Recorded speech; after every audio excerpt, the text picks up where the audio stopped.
Oke, Assalamualaikum warahmatullahi wabarakatuh. Selamat pagi. Pagi, Bu. Ya, kita ketemu lagi ya. Ketemunya di dunia maya ya. Gimana nih kabarnya? Sehat? Alhamdulillah baik. Bu, Ibu gimana? Alhamdulillah. Ya dong, kita harus tetap sehat ya. Harus tetap semangat. Oke, kita masih ada Dia sama siapa? Ariana ya yang belum ini. Jangan lupa absen ya. Absen di e-learning sama isi forum diskusi sampai jam 12 siang. Udah pada sarapan belum nih? Udah pada sarapan belum?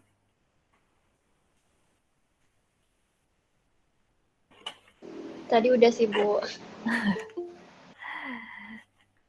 Ya udah, sambil menunggu dia seperti biasa kita main ini ya, game quizzes dulu ya.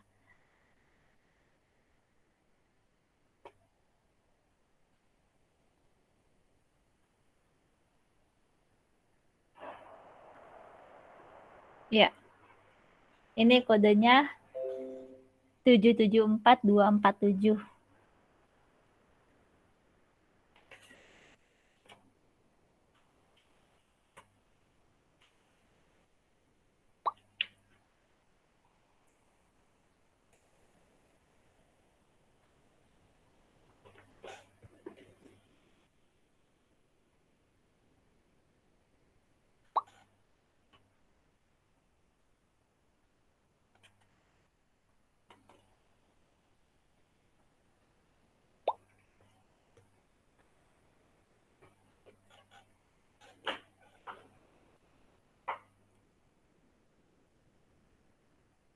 Dia kemana nih? Belum ada kabar ya.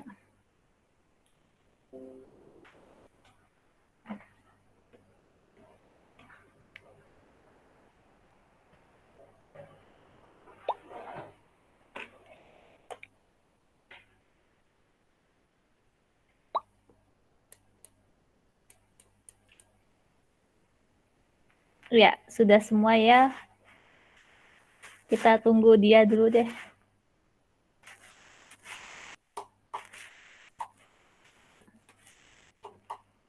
Soalnya dia juga nggak WA saya sih. Nggak WA apa-apa. Oh dia. Nih, oke. Ya, mana ya? Ya, ya pagi dia. Pagi, Bu. Maaf ya, Bu, habis ngejemur baju. Oh iya, nggak apa-apa.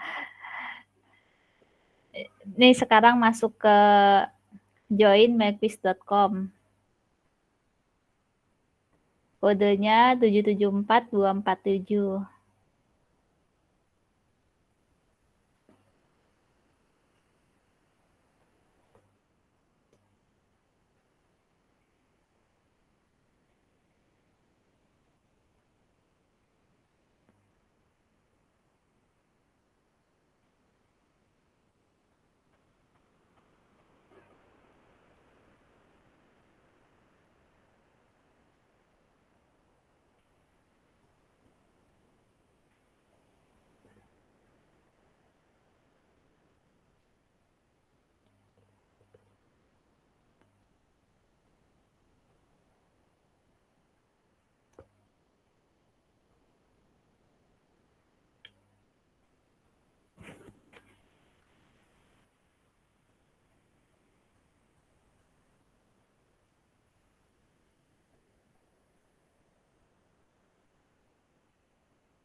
Ya. Oke, kita mulai ya. Semuanya udah hadir. Udah lengkap. Siap-siap.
Oke, selamat ya untuk Verina, selalu peringkat pertama.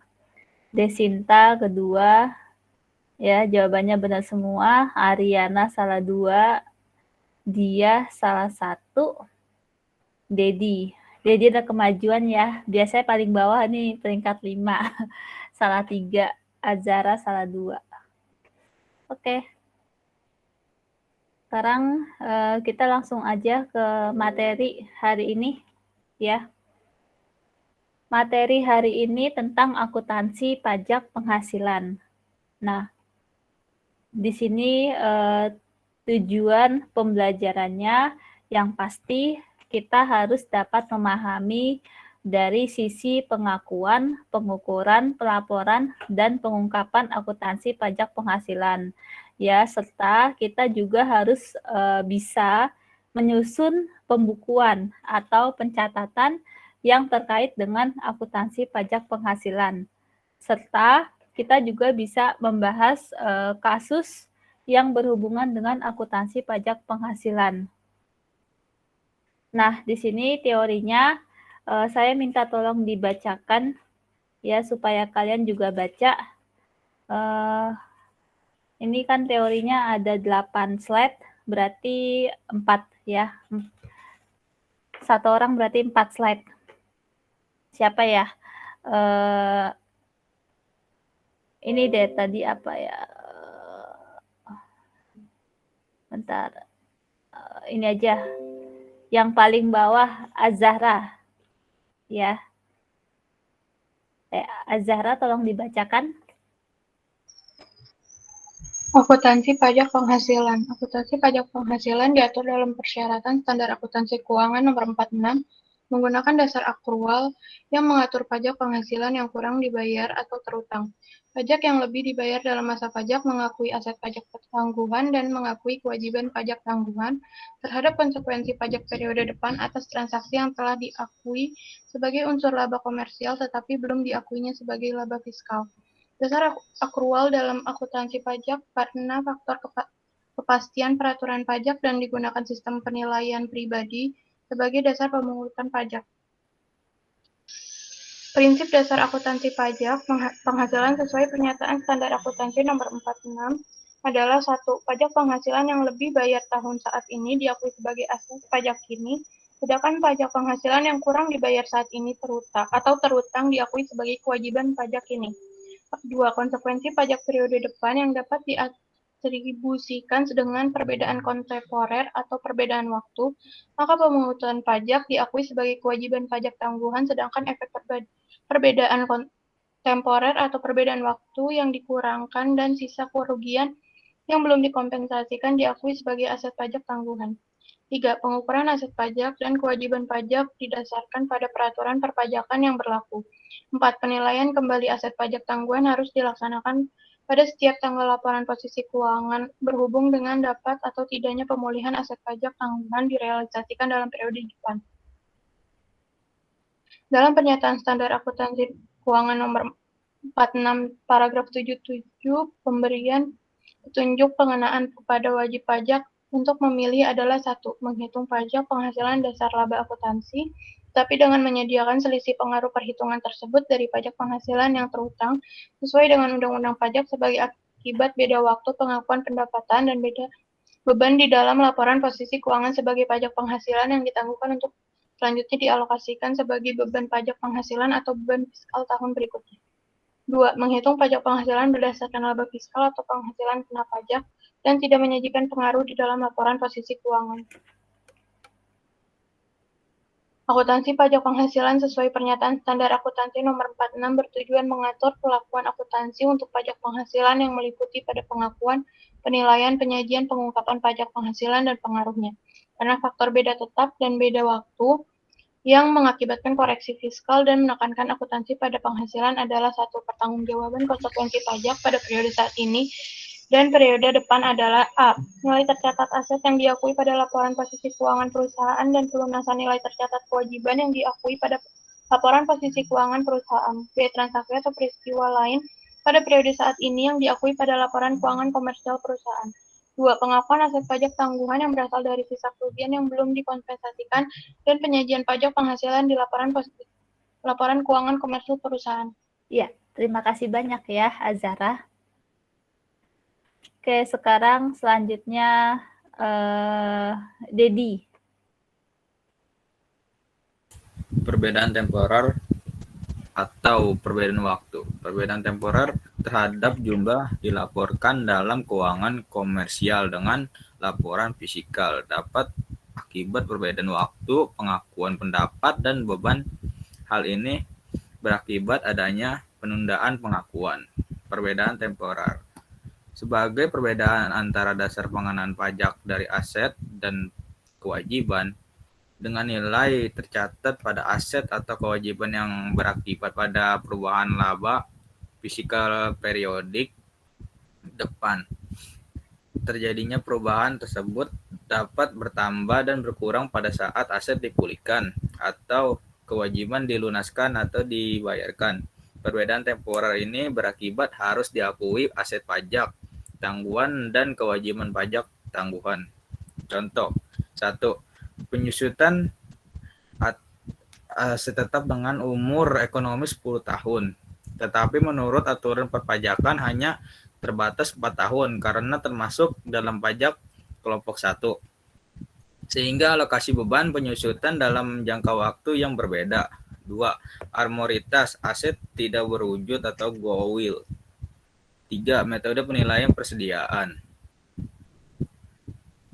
Perbedaan pengakuan pendapat dan beda antara laporan keuangan komersial dengan laporan keuangan fisikal, tetapi tidak berhubungan dengan periodik. Akibat dari perbedaan ini pada laba komersial dan laba fisikal sebagai dasar perhitungan terutang. Contoh perbedaan permanen atau perbedaan tetap. 1. Perbedaan yang diperoleh dari bunga deposit secara akuntansi komersial dikategorikan sebagai penghasilan tetap, tapi aturan perpajakan tidak dikategorikan sebagai penghasilan kena pajak yang diterapkan dalam tarif pajak.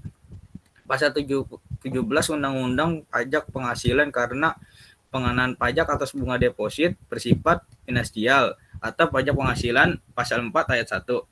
2. Beban yang digunakan pengusaha dalam bentuk natura dan kenikmatan seperti contoh pemberian imbalan pegawai dalam bentuk natura dan kenikmatan sesuai Undang-Undang Pajak Penghasilan tidak sebagai penghasilan bagi pegawai dan tidak diizinkan dibebankan sebagai bagian wajib pajak. 3. Perbedaan yang diperoleh disewa secara akuntansi komersial dikategorikan sebagai penghasilan tetapi aturan perpajakan tidak dikategorikan sebagai penghasilan kena pajak yang diterapkan dalam tarif pajak pasal 17 Undang-Undang Pajak Penghasilan karena pengenaan pajak atau sewa bersifat finansial atau perpajakan penghasilan pasal 4 ayat 2. 4. Sanksi bunga pajak secara akuntansi komersial dikategorikan sebagai beban tetapi aturan perpajakan dikategorikan sebagai bersifat finansial atau perpajakan pajak finansial pasal 4 ayat 1. Oke, Dedi kayaknya udah capek ya. Udah. udah ngos-ngosan begitu. Udah tua. Ya udah, selanjutnya Diah deh ya. Iya, Bu. Makasih Dedi. Oke, Diah. Ibu maaf tadi Dedi lanjutin yang mana ya, Bu? Yang ini sekarang pajak ini. Oke, baik. Pajak kini dan pajak tangguhan. Pajak kini sebagai beban pajak penghasilan yang dihitung berdasarkan tarif pajak dikalikan dengan penghasilan kena pajak. Yang kedua, pajak tangguhan sebagai jumlah pajak penghasilan yang terpulihkan pada periode depan sebagai akibat perbedaan temporer atau perbedaan waktu yang dikurangkan dari sisa kerugian yang dapat dikompensasikan. Pengakuan pajak tangguhan berdampak terhadap berkurangnya laba bersih atau rugi bersih sebagai akibat adanya pengakuan beban pajak tangguhan atau manfaat pajak tangguhan. Yang ketiga, dalam menetapkan beban pajak tangguhan dan pengaruhnya terhadap aset pajak tangguhan dan kewajiban pajak tangguhan dibutuhkan adalah yang pertama, melaksanakan identifikasi perbedaan temporer atau perbedaan waktu dan kompensasi kerugian periode depan. Yang kedua, mengukur dan menetapkan jumlah kewajiban pajak tangguhan untuk perbedaan temporer atau perbedaan waktu pemungutan pajak dengan menerapkan tarif pajak yang berlaku. Yang ketiga, mengukur atau menentukan jumlah aset pajak tangguhan untuk perbedaan temporer yang dapat dikurangkan dan sisa kerugian yang dapat dikompensasi dengan menerapkan tarif yang berlaku. Ya, yang pertama, jadi beban pajak tangguhan dapat menimbulkan kewajiban pajak tangguhan apabila perbedaan temporer atau perbedaan waktu menyebabkan koreksi negatif yang berakibat beban pajak menurut akuntansi komersial tinggi dibandingkan beban pajak menurut Undang-Undang Pajak Penghasilan. Kewajiban pajak tangguhan ini sebagai jumlah pajak terutang untuk periode depan sebagai akibat perbedaan temporer atau perbedaan waktu kena pajak. Selanjutnya, pendapatan pajak tangguhan dapat menimbulkan aset pajak tangguhan apabila perbedaan temporer atau perbedaan waktu menyebabkan koreksi positif yang berakibat beban pajak menurut akuntansi komersial terendah dibandingkan beban pajak menurut Undang-Undang Pajak Penghasilan. Aset pajak tangguhan ini sebagai jumlah pajak penghasilan terpulihkan pada periode depan sebagai akibat perbedaan temporer yang dikurangkan dan sisa kompensasi kerugian. Selanjutnya, pengakuan aset pajak tangguhan dan kewajiban pajak tangguhan ini dilaksanakan terhadap rugi fiskal yang dapat dikompensasikan dan perbedaan temporer atau perbedaan waktu antara laporan keuangan komersial dan laporan keuangan fiskal yang dikenakan pajak, didasarkan atau dikalikan dengan tarif pajak yang berlaku. Oke. Ya, terima kasih ya Dia. Sami-sami, Bu. Oke ya, jadi sekarang ini yang kita bahas itu tentang akuntansi pajak penghasilan. Nah, akuntansi pajak penghasilan itu diatur di PSAK ya, Standar Akuntansi Keuangan nomor 46. Nah, jadi ada perbedaan pencatatan laporan keuangan komersil dengan laporan keuangan fiskal ya. Kalau komersil mengikuti PSAK 46. Sedangkan kalau fiskal ini mengikuti peraturan perpajakan. Nah, sekarang ini juga pajak ini menggunakan dasar akrual. Akrual itu artinya dibayarnya itu di bulan berikutnya atau bulan depan. Jadi misalnya pajak penghasilan pasal 23. Nah, misalnya bulan Januari 2022. Nah, itu dibayarkan itu bulan berikutnya, berarti bulan Februari. Paling lambat tanggal 10 ya. Tanggal 10 bulan berikutnya. Makanya disebut accrual ya, bukan berdasarkan cash. Ya, jadi nggak langsung dibayar.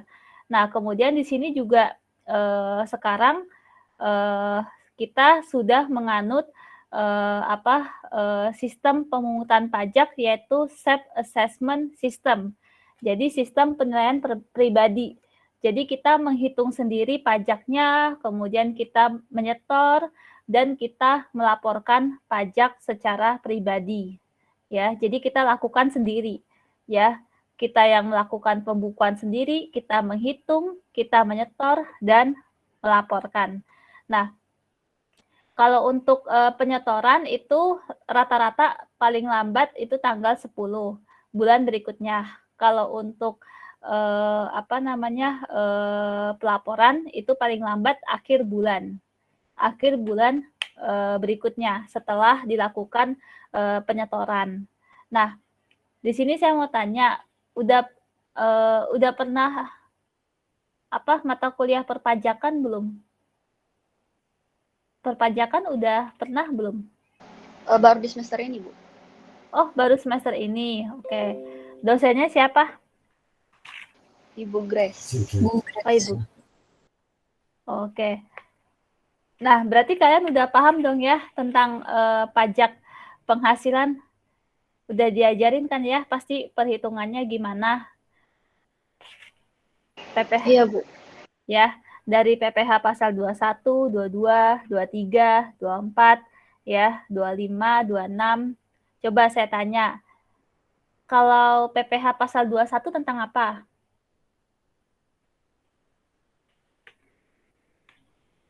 Coba, PPh pasal 21 tentang apa? Tentang wajib pajak dalam orang pribadi dalam negeri. Ya, wajib pajak orang pribadi dalam negeri itu PPh pasal 21. Kalau PPh pasal 22 apa? Dikenakan ini ya Bu, pada badan usaha gitu loh Bu. Pasal 22 itu transaksi apa? Perdagangan bukan Bu? Pajak. Impor ekspor ya Bu? Iya, impor ya, impor ekspor ya, PPh pasal 22. Kalau PPh pasal 23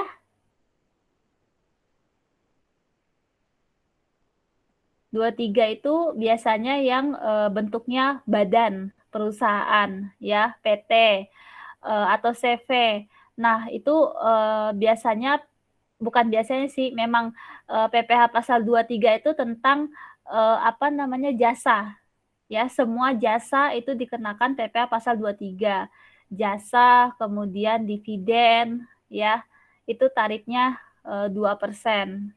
Ya, kalau ada NPWP 2%, kalau nggak ada NPWP 4%.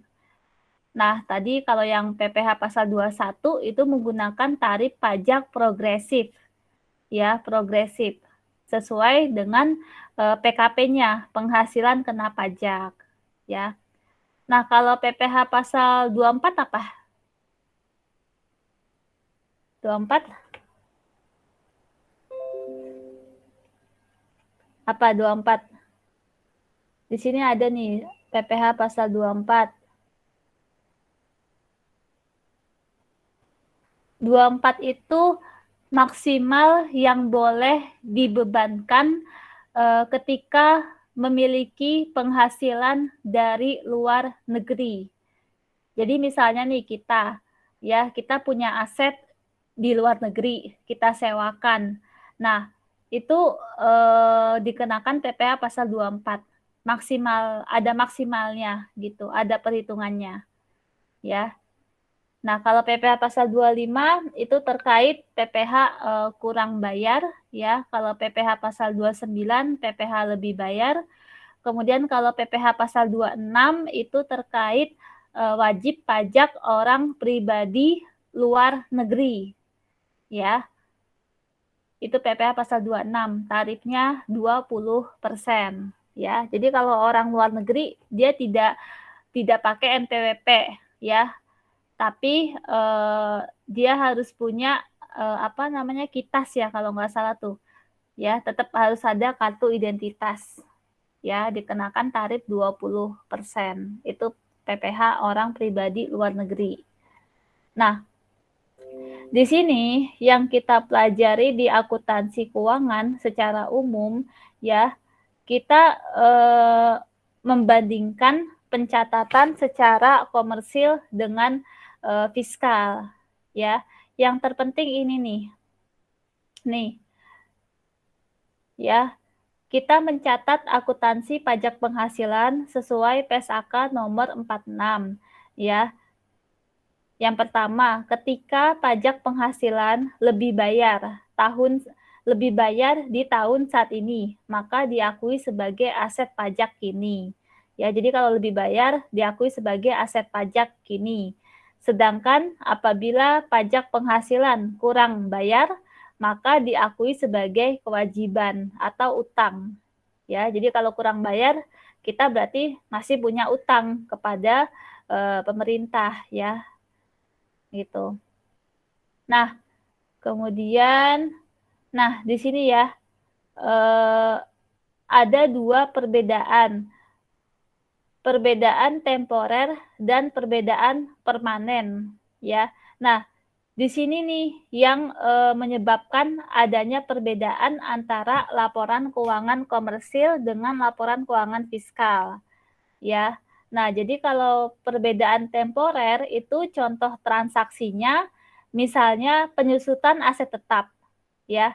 Kalau berdasarkan akuntansi secara umum itu umur ekonomis itu tidak sesuai peraturan perpajakan ya. Misalnya di sini umur ekonomis 10 tahun. Nah, tetapi ketika di laporan fiskal sesuai peraturan perpajakan ya, penyusutan aset tetap itu kalau nggak salah ya, itu hanya 4 tahun. Nah, 4 tahun itu termasuk dalam kelompok 1, ya. Jadi, beda ya, dan ini tarifnya juga beda, ya. Tarifnya beda, kalau peraturan perpajakan kita harus mengikuti tarif yang ada di Undang-Undang Perpajakan, ya, sehingga alokasi beban penyusutan dalam jangka waktu yang berbeda, ya. Jadi, untuk menghitung beban penyusutan, ini antara komersil dengan fiskal ini jelas berbeda, ya. Dari segi tarif berbeda, kemudian dari segi tahun berbeda. Nah, kemudian ada lagi perbedaannya yang menyebabkan selisih ya antara komersil dengan fiskal, yaitu amortisasi aset tidak berwujud. Kemudian metode penilaian persediaan. Nah, sekarang ini yang digunakan metode penilaian persediaan itu hanya 2, metode FIFO dan average. Ya, jadi metode LIFO tidak digunakan karena metode LIFO itu bisa memperkecil pajak, ya. Jadi udah nggak boleh dipakai metode LIFO. Amortisasi aset tidak berwujud ini kalau aset tidak berwujud itu tidak ada jangka waktu, ya, seperti goodwill, paten, hak cipta, copyright, ya, atau merek dagang, ya. Ini tidak ada waktu kalau aset tidak berwujud, makanya dilakukan amortisasi. Nah, selanjutnya bisa juga disebabkan karena perbedaan permanen, ya. Permanen kan berarti tetap. Nah, di sini contoh transaksinya pendapatan yang diperoleh dari bunga deposito, ya.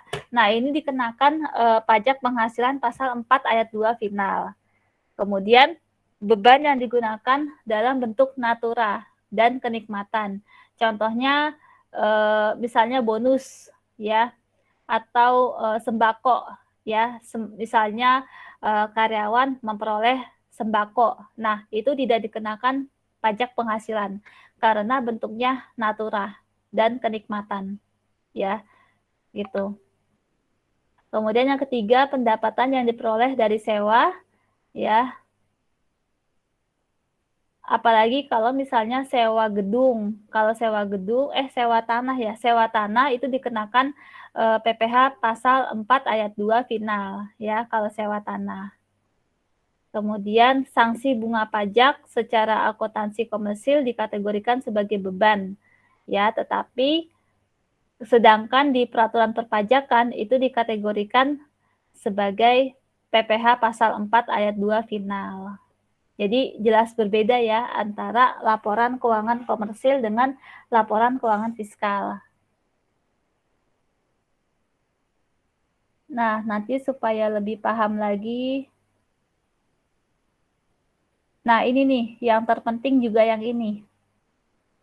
Beban pajak tangguhan dapat menimbulkan kewajiban atau utang pajak tangguhan apabila perbedaan temporer, ya, berarti yang tadi yang penyusutan, ya, menyebabkan koreksi negatif yang berakibat beban pajak menurut akuntansi komersil tinggi dibandingkan beban pajak menurut Undang-Undang PPh. Nah, nanti ini kaitannya ke jurnal, ya, jurnal yang mau kita bahas. Ini kalau beban pajak tangguhan. Nah, bisa juga, ya, bisa juga sebagai pendapatan pajak tangguhan. Pendapatan pajak tangguhan dapat menimbulkan aset pajak tangguhan apabila perbedaan temporer menyebabkan koreksi positif. Jadi kalau positif berarti pendapatan, ya, pendapatan pajak dan aset pajak tangguhan. Sedangkan tadi koreksi negatif berarti beban pajak dan utang pajak tangguhan, ya. Jadi kalau positif berarti kita untung, ya. Kalau negatif berarti kita rugi, kita harus bayar ke kantor pajak, ya. Nanti supaya paham nih kita ke jurnal. Nah, sekarang kita ke contoh soal, ya. Contoh soalnya di sini diketahui laporan keuangan PT Mayora, yaitu ada laba komersil sebelum pajak, kemudian ada koreksi positif, ya, yaitu beban pemberian natura kemudian penyusutan gedung, kemudian pendapatan sewa, kemudian sanksi bunga pajak. Selanjutnya koreksi negatif ya, berupa amortisasi paten, kemudian pendapatan jasa giro, penyusutan gedung pabrik. Ya. Berarti gedungnya beda nih, ada gedung kantor dan ada gedung pabrik. Kemudian ada data lainnya berupa kredit pajak seperti PPh pasal 22, 23, 24, 25 ya. Pertanyaannya ada 7, ini cukup banyak ya, cukup banyak dan cukup panjang jawabannya. Yang pertama, hitunglah penghasilan kena pajak ya. Nah, kita langsung aja ke perhitungannya. Cara menghitung penghasilan kena pajak ya, yaitu yang pertama, laba komersil sebelum pajak. Nah, dari soal laba komersil sebelum pajak 500 juta rupiah. Kemudian di sini koreksi perbedaan permanen. Ya, tadi transaksi yang termasuk koreksi perbedaan permanen yaitu ada beban pemberian natura. Ya. Nah, beban pemberian natura koreksinya positif, berarti positif 20 juta. Kemudian pendapatan sewa koreksinya positif 35 juta ya. Kemudian sanksi bunga pajak koreksinya positif 40 juta. Ya. Nah, kemudian ada pendapatan jasa giro. Pendapatan jasa giro itu koreksinya negatif, berarti dikasih dalam kurung atau minus. Ya. Jadi total koreksi perbedaan permanen yaitu 65 juta. Nah, dijumlahkan nih sama laba komersil sebelum pajak. Ya, hasilnya 565 juta. Nah, kemudian koreksi perbedaan temporer. Ya, temporer berarti waktu. Nah, tadi contohnya itu penyusutan gedung kantor. Ya, penyusutan gedung kantor koreksinya positif 25 juta. Kemudian amortisasi paten. Ya, koreksinya negatif 5 juta. Kemudian penyusutan gedung pabrik, koreksinya negatif 50 juta. Maka total koreksi perbedaan temporer hasilnya negatif 30 juta. Nah, baru kita kurangkan ya. Kalau hasilnya minus ya berarti dikurang, kalau hasilnya positif berarti ditambah. Ya. Nah, di sini dapat hasil ya dari penghasilan kena pajak PKP ya sebesar 535 juta. Nah, selanjutnya yang kedua, cara menghitung pajak penghasilan yang terutang. Yaitu rumusnya tarif pasal 17 tahun 2010 ya. Jadi terakhir itu tahun 2010 ya. Ini tarif pasal 17 badan ya perusahaan. Ya, terakhir itu tahun 2010. Sampai sekarang belum ada revisi lagi. Nah, itu tarifnya itu 25%. Ya, dikali PKP, penghasilan kena pajak. Ya, 535 juta. Maka totalnya 133.750.000. Nah, selanjutnya kita hitung pajak penghasilan ya, pasal 29. Nah, di sini jadi ini berurutan jawabannya ya. Kalau udah salah di atas berarti semua ke bawah salah. Gitu. Makanya di sini harus teliti menghitungnya pelan-pelan. Ya. Nomor 1 diperoleh PKP. PKP nanti digunakan di nomor 2. Nah, hasil nomor 2 lanjut lagi ke nomor 3. Ya. Jadi kalau salah satu ya salah semua berarti. Ya, makanya harus pelan-pelan. Nah, sekarang yang ketiga, cara menghitung PPh pasal 29, yaitu PPh yang terutang ya dari nomor 2, 133.750.000 dikurangi kredit pajak ya. Di sini sesuai di soal ada PPh pasal 22 50 juta, 23 25 juta, 24 10 juta. Nah, maka total kredit pajak yaitu 85 juta. Kemudian dikurangkan hasilnya PPh yang terutang yang dibayar sendiri 48.750.000. Kemudian dikurangi PPh pasal 25 ya. Dari soal PPh pasal 25 sebesar 30 juta. Dikurangi 30 juta maka hasilnya positif ya. Kalau hasilnya positif itu PPh kurang bayar atau PPh pasal 29 ya. Kalau PPh lebih bayar itu kalau nggak salah PPh pasal 28. Ya, jadi kalau kurang bayar PPh pasal 29, hasilnya positif, tapi kalau hasilnya negatif berarti PPh pasal 28 atau lebih bayar. Ya. Nah, berarti kita masih punya utang nih, masih punya utang ke kantor pajak ya. Nanti di bulan depan harus disetor sebesar 18.750.000. Ya. Nah, kemudian pertanyaan yang keempat. Cara menghitung pajak tangguhan, ya. Nah, di sini transaksi pajak tangguhan PT Mayora termasuk kategori kewajiban pajak tangguhan. Yang tadi nih, ya. Nah, ini masuk ke kewajiban apa ke aset, ya. Kewajiban pajak tangguhan atau ke aset pajak tangguhan. Nah, di sini termasuk kategori kewajiban pajak tangguhan. Kenapa?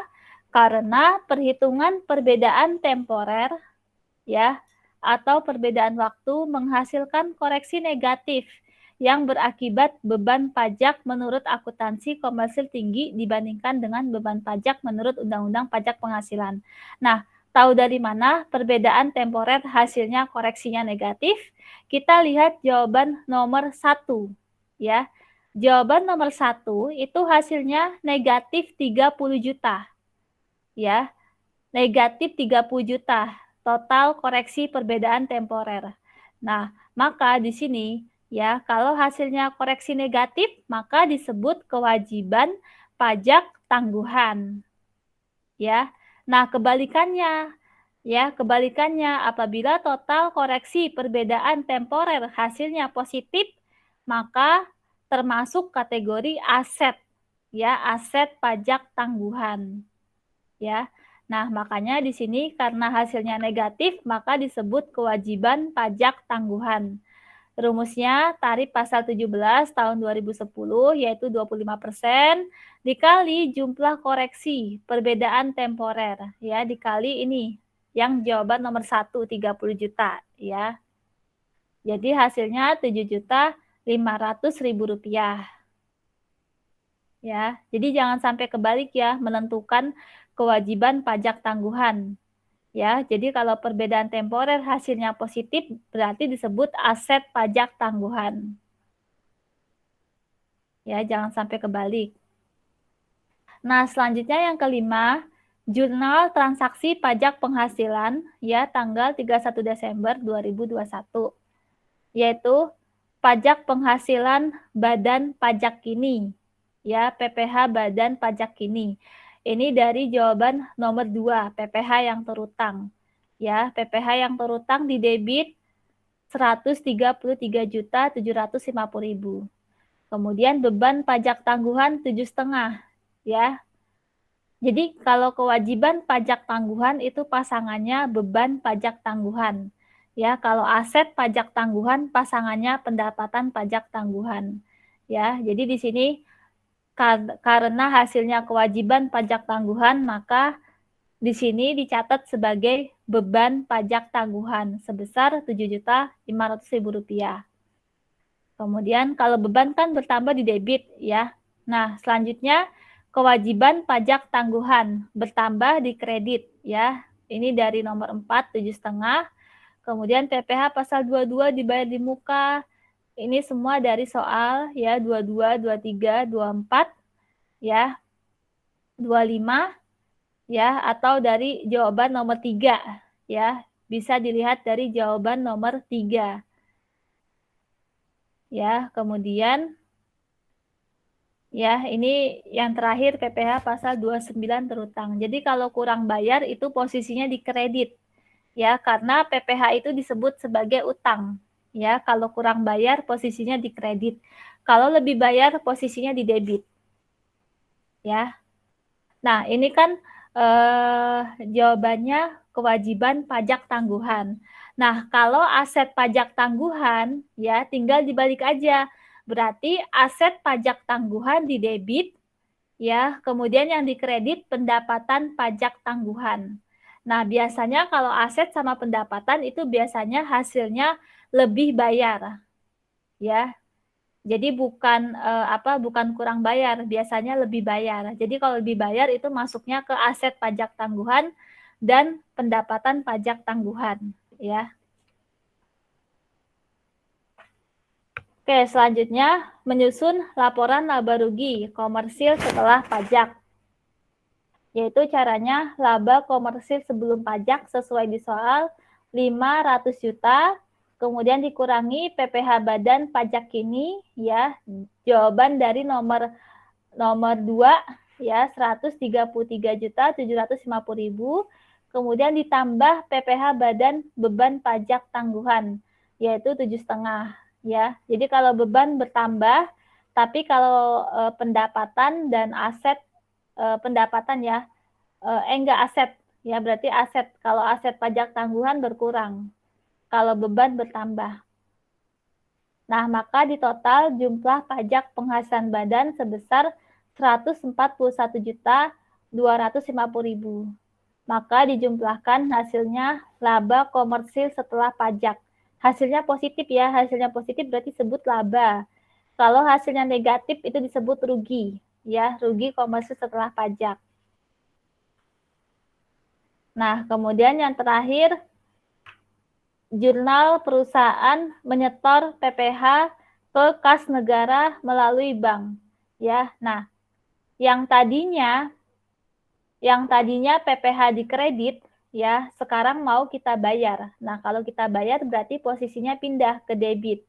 Ya, jadi PPh pasal 22, 23, 24, 25, 29 berkurang di debit, kemudian kas berkurang di kredit. Ya, sebesar jawaban nomor 2, sebesar PPh yang terutang. 133.750.000. Ya. Kalau menurut saya sih ini mudah, ya, tetapi memang harus pelan-pelan, teliti menghitungnya. Jadi kalau udah salah satu ya salah semua. Gitu. Ya. Sampai sini ada pertanyaan kah? Ada pertanyaan nggak? Siapa ya? Ariana paham nggak? Paham, Bu. Oke, sekarang saya tanya Dedi. Dedi paham nggak? Paham dong. Oke, ini tadi kenapa? Kenapa jawabannya kok kewajiban pajak tangguhan? Nggak tahu. Lah, katanya paham. Terus saya tanya kok nggak tahu kenapa ini di contoh soal jawabannya kewajiban pajak tangguhan. Oh. Dikurangin tuh gitu. Hah? Ayo nanti kalau tes kerja itu biasanya ada perhitungan pajaknya loh, gitu. Umumnya kebanyakan. Iya sih. Siapa ya? Coba Azahra. Iya, Bu. Ya, kenapa ini jawabannya kewajiban pajak tangguhan? Karena pajaknya tadi hasilnya kan minus, belum dibayar, jadi kurang dibayar, jadi makanya jadi kewajiban. Ya, benar ya. Ini ya hasil perbedaan temporer ya, hasilnya negatif. Ya, koreksi negatif. Dan di sini juga PPh pasal 29 kurang dibayar. Ya, berarti masih ada kewajiban yang harus dibayar oleh PT Mayora. Oke, terima kasih ya Azahra. Nah, kalau misalnya di sininya aset dan pendapatan itu kenapa? Ada yang tahu nggak siapa ya? Dia.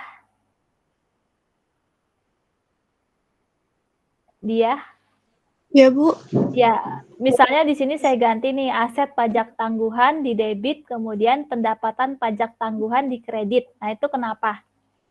Karena dia tidak ada minusnya ya, Bu. Tidak ada minus, terus apanya yang nggak ada minus?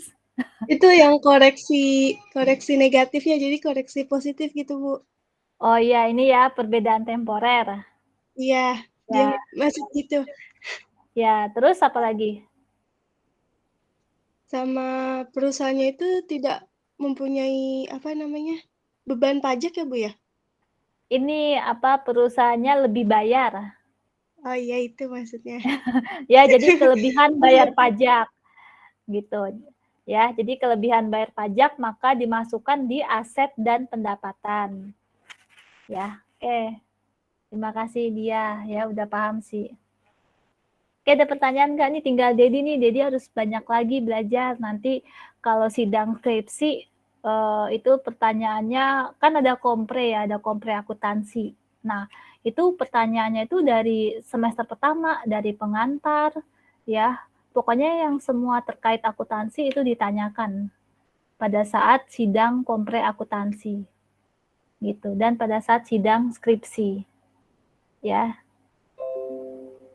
Jadi makanya kalau bisa catatan dari dosen-dosen itu jangan sampai hilang. Ya, kalian harus punya filenya, harus punya arsipnya gitu. Supaya nanti bisa dipelajari kembali ketika nanti sidang skripsi, ya. Gitu. Karena kan kalian kan dinyatakan lulus sarjana itu kan jika sudah lulus sidang skripsi, ya. Nah, untuk untuk mencapai kelulusan itu kan nggak mudah. Itu mereview lagi dari pengantar akuntansi sampai akuntansi keuangan lanjutan. Ya, jadi sering-sering banyak baca tentang akuntansi, ya, terutama pajak. Ya, karena pajak itu biasanya sering berubah tarifnya, peraturannya, gitu. Sering-sering baca Ortex ya, gitu. Oke, ada pertanyaan lagi nggak?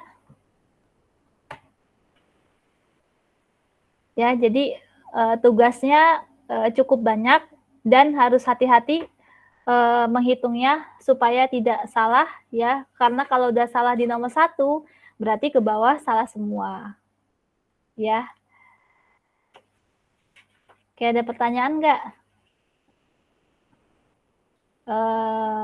Siapa ya? Ada pertanyaan nggak? Verina, kalau ada pertanyaan bisa diketik aja, ya, diketik atau di chat. Nggak ada? Kalau nggak ada ya udah kita sama-sama jawab jawab kuisisnya, ya. Nah, ini jawaban kuisis tolong dicatat ya, supaya hasilnya bagus.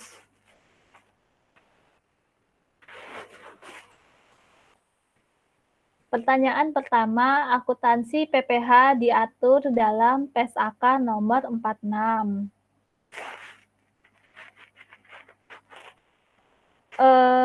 Kalian udah tahu belum sih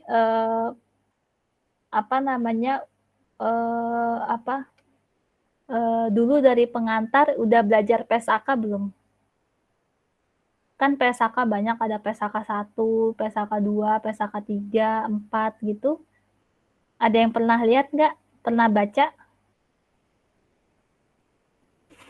Jadi kalian kalau paham tentang PSAK, itu kalian udah pasti bisa menguasai akuntansi. Ya, karena di PSAK itu ada contohnya, ada teori, ada contohnya. Ya.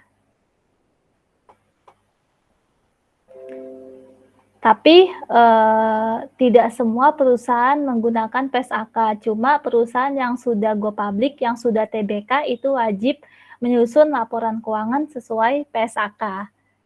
Ya. Nah, tapi nggak semua PSAK itu dipakai oleh setiap perusahaan. Misalnya perusahaan perbankan. Nah, itu biasanya kan menggunakan PSAK 50, 55 yang terkait ada suku bunganya. Nah, tapi kalau di perusahaan manufaktur ya itu tidak ada menggunakan PSAK yang terkait suku bunga. Gitu. Jadi beda-beda ya. Seperti perusahaan perkebunan, ya itu juga menggunakan PSAK yang hanya kaitannya ada transaksi dengan perkebunan, gitu. Nah, kalian nih nanti kalau mau topik menarik ya, topik menarik buat skripsi itu bisa bahas tentang PSAK, ya. Apalagi PSAK-nya terkait akuntansi yang jarang diteliti, maksudnya mungkin kalau di Indonesia masih jarang, tapi kalau di luar negeri itu biasanya udah ada yang melakukan penelitian. Seperti akuntansi perkebunan, ya. Akuntansi perkebunan itu kan jarang pasti penelitian akuntansi perkebunan. Nah, kalian tuh bisa bahas dari sisi PSAK-nya, gitu. Apakah perusahaan perkebunan yang sudah go public itu sudah sesuai menyusun laporan keuangan sesuai PSAK yang digunakan. Itu bisa tuh diteliti ya, dan itu masih sedikit lah gitu. Pokoknya yang perusahaan-perusahaan itu jarang perusahaan perkebunan, kemudian transportasi juga kayaknya jarang ya. Terus perusahaan apa lagi ya? Pertanian ya, kelapa sawit mah perkebunan ya. Gitu. Pokoknya cari topik yang jarang diteliti ya supaya nanti kita dapat hasil penelitiannya itu bagus, nanti bisa dilakukan penelitian kembali oleh peneliti selanjutnya. Gitu. Ya, jadi kalian kalau yang suka tantangan ya, suka mau tahu ilmu yang terbaru, cobalah meneliti yang terkait PSAK. Gitu, pernyataan standar akuntansi keuangan. Ya. Ada bukunya kok, ada bukunya di internet ya, tapi kalau beli ya cukup mahal. Ya. Cuma ada kok yang soft copy-nya bentuknya PDF. Ya, itu bisa dipelajarin. Nah, lanjut lagi ke kuisis. Ya, pertanyaan kedua, akuntansi PPH diatur dalam PSAK nomor 46 menggunakan dasar akrual. Kemudian pertanyaan ketiga, PPH yang lebih bayar maka diakui sebagai aset pajak kini. Kemudian yang keempat, PPH yang kurang dibayar tahun saat ini maka disebut sebagai kewajiban pajak kini. Kemudian yang kelima, konsekuensi pajak ya periode yang dapat diatribusikan dengan perbedaan temporer. Maka pemungutan pajak diakui sebagai kewajiban pajak tangguhan. Kemudian pertanyaan keenam, ya efek perbedaan temporer yang dikurangkan dan sisa kerugian yang belum dikompensasi diakui sebagai aset pajak tangguhan. Kemudian pertanyaan ketujuh, pengukuran aset pajak dan kewajiban pajak didasarkan pada peraturan perpajakan yang berlaku. Kemudian yang kedelapan, penilaian kembali aset pajak tangguhan harus dilaksanakan pada setiap tanggal laporan posisi keuangan. Ya. Kemudian yang kesembilan, perbedaan antara dasar pengenaan pajak dari aset dan kewajiban dengan nilai tercatat pada aset atau kewajiban yang berakibat pada perubahan laba fiskal, disebut perbedaan temporer. Ya. Kemudian yang ke-10, contoh perbedaan temporer yaitu amortisasi aset tidak berwujud. Ya. Jadi pesan saya banyaklah baca buku akuntansi dan perpajakan. Itu nanti yang banyak digunakan ketika nanti tes kerja. Ya. Oke, sekarang absensi. Udah pada absen belum? Ya, udah semua ya. Oke, ada pertanyaan lagi nggak?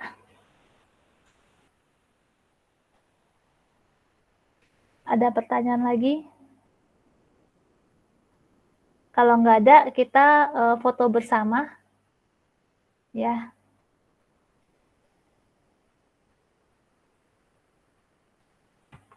Ya, tolong open kamera, kita foto bersama. Kita 2 minggu lagi berarti ya, tatap mukanya ya, tatap muka. 2 minggu lagi perkuliahan terus UAS ya. Berarti UASnya akhir bulan ya, akhir bulan terus habis itu UAS 2 minggu terus libur ya, libur sebulan berarti. Libur lagi ya.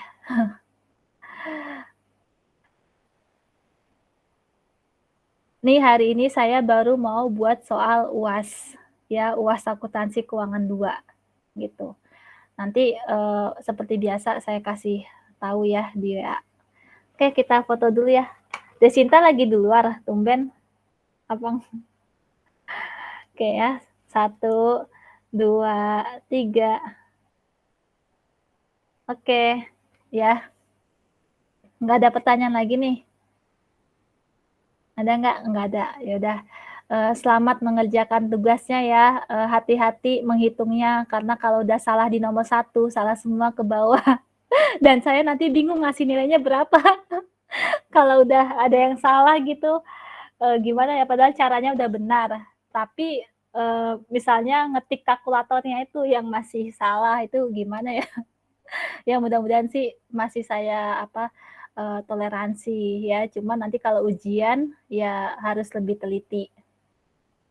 Ya udah ya, terima kasih banyak buat hari ini. Jaga kesehatannya, jaga ibadahnya, dan tetaplah berbuat kebaikan buat semua orang ya, agar kebaikan kembali lagi ke diri kita dan tetap semangat ya. Terima kasih banyak semuanya. Wassalamualaikum warahmatullahi wabarakatuh. Selamat pagi. Waalaikumsalam warahmatullahi wabarakatuh. Terima kasih, Bu. Terima kasih, Bu. Sama-sama. Terima kasih Bu, izin live ya Bu. Iya, sama-sama.